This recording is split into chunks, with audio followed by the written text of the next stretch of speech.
Election commission BJP కోసం ఓట్ల దొంగతనానికి పాల్పడింది అని చెప్పే ఆధారాలతో దేశం ముందుకు రాహుల్ గాంధీ గారు వచ్చిన తర్వాత ఎలక్షన్ కమిషన్ నోరు మోగబోయింది. ఎక్కడే కూడా దాని మీద కిమ్మొక్కనడం లేదు.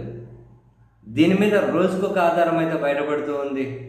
అండ్ కాంగ్రెస్ పార్టీ, రాహుల్ గాంధీ, దేశంలోని విపక్షాలందరూ కూడా ప్రజాస్వామ్యాన్ని కాపాడాలి, ఓటు హక్కును దొంగలించడం అంటే మన హక్కులను దొంగలించడం, మన ఆత్మగౌరవాన్ని దొంగలించడం, ప్రభుత్వాలను ఎన్నుకునే మన హక్కును అంటే కంప్లీట్గా మనల్ని దొంగలించడంగానే భావించాలి అని చెప్పి ఇంకా జనంలోకి వచ్చి దీని మీద ప్రత్యక్ష యుద్ధం చేయాలి.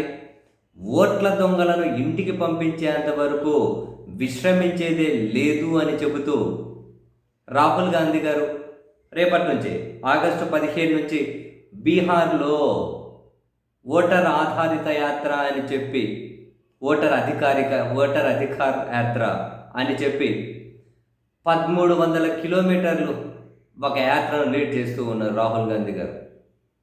బీహార్లో 1300 కిలోమీటర్లు ఓటు అధికార యాత్ర అని. సో ఈ దేశంలో ఓటు దొంగలను ఇంటికి పంపించాలి. జనాలు చైతన్యవంతులై మాతో కలిసి రండి. మీ హక్కులు దొంగలించడం, మీ ఉనికినే ప్రశ్నించడం, మీ ఉనికే లేకుండా చేయడం, అదే ఈ ఓటు దొంగల పని అని. చాలా ఇంట్రెస్టింగ్. ఈ ఓట్ల దొంగతనం మీద ఏదో ఒక సొల్యూషన్ అయితే కావాలి అంటే ప్రజల దగ్గర నుంచి ప్రెజర్ అయితే కావాలి, ప్రజల దగ్గర నుంచి ఒత్తిడి కావాలి. ఏదో ఒకరోజు మాట్లాడుకొని రెండో రోజు వదిలిపెట్టేటట్లయితే దొంగతనం చేసిన వాళ్ళు ఎవరైనా కావచ్చు, భయం ఏముంటుంది. ఇప్పుడు మనం ఇక్కడ ఆంధ్రప్రదేశ్లో చూసాం. ఫస్ట్లో 12.5% ఎక్కువ ఓట్లు లెక్క పెట్టారు అని చెప్పి దాని మీద వైఎస్ఆర్ కాంగ్రెస్ పార్టీ పెద్దగా ఫైట్ ఏం చేయలేరు. ఒకరో ఇద్దరు ఆ కోర్టులలో పిటిషన్లు వేశారు, అవి ఏమి పెద్ద పరిష్కరింపబడలే, అక్కడితో అది ఆగిపోయింది. తర్వాత ఎక్కడే కూడా ఈ ఆంధ్రప్రదేశ్లో జరిగినటువంటి ఈ ఓట్ల ఇర్రెగ్యులారిటీస్ మీద వైఎస్ఆర్ కాంగ్రెస్ పార్టీ ఎక్కడ కనీసం వాళ్ళు ఒక మాట కూడా మాట్లాడలేదు.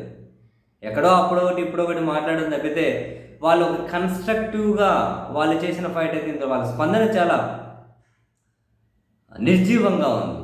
అంతెందుకు మొన్న పులివెందుల్లో అంత దారుణ జరిగితే మమ్మల్ని ఓట్లు వేసుకొని ఇవ్వండి అని చెప్పి పోలీసుల కాళ్ళు పట్టుకుంటే అంత దారుణం జరిగితే ప్రజలను ఓట్లు కూడా వేయని జరిగితే 2 రోజులు కూడా రాష్ట్రంలో దాని మీద చర్చ ఉండేటట్లు కూడా వైసీపీ చేయలేకపోయింది. వాళ్ళ స్పందన చూడండి. అది 2 రోజులు కూడా చర్చ రాష్ట్రంలో లేకుండా చేశారు. ఒక 2 రోజులు కానీ చర్చను వాళ్ళు లీడ్ చేయలేకపోయారు. పులివెందుల జరిగిన అంత దారుణం మీద కనీసం రాష్ట్రంలో కొన్ని నిరసన కార్యక్రమాలకు కూడా ఒకరోజు ఒక పూట కూడా వైసీపీ పిలిపియలేదు. ఒక నిరసనకు కూడా ప్రజాస్వామ్యాన్ని కాపాడాలి, ఇదేంది అద్దుమానం, ఇంత అన్యాయం అని చెప్పి వాళ్ళు ఒక కార్యక్రమానికి కూడా పిలిపియలేదు. ఇంకా ప్రత్యక్ష యుద్ధం గురించి ఏం మాట్లాడుతాం. మరి ఓవరాల్గా ఈ ఓట్ల దొంగతనము, ఎలక్షన్ కమిషన్ వ్యవహార శైలి మీద ఎక్కడ ఒక విమర్శ చేస్తే పాపం ఢిల్లీలో పెద్దలకు నొప్పి కలుగుతుందా అని చెప్పి ఏమైనా వైసీపీ భావిస్తుందేమో తెలియదు. కానీ రాష్ట్రంలో ఓట్ల దొంగతనం మీద, రాష్ట్రంలో ఇంత దారుణమైన పోలింగ్ ఇర్రెగ్యులారిటీస్ మీద, రాష్ట్రంలో ప్రజలను ఓట్లు కూడా వేయనివ్వని ఈ దుర్మార్గాల మీద కనీసం ఒక ప్రొటెస్ట్ చేయాలి అన్నా కూడా వైసీపీ దానికి ఎందుకో సిద్ధంగా లేదు. సో ఎలక్షన్ కమిషన్ను పూర్తిగా నిందించాల్సిన చోట ఏదో రాజకీయంగా టీడీపీని దాని మీద విమర్శలు చేసి కార్నర్ చేసుకుంటూ వెళ్ళిపోవడం తప్పితే అంతకుమించి ఒక కార్యక్రమాన్ని కూడా వీళ్ళు లీడ్ చేయలేకపోయారు.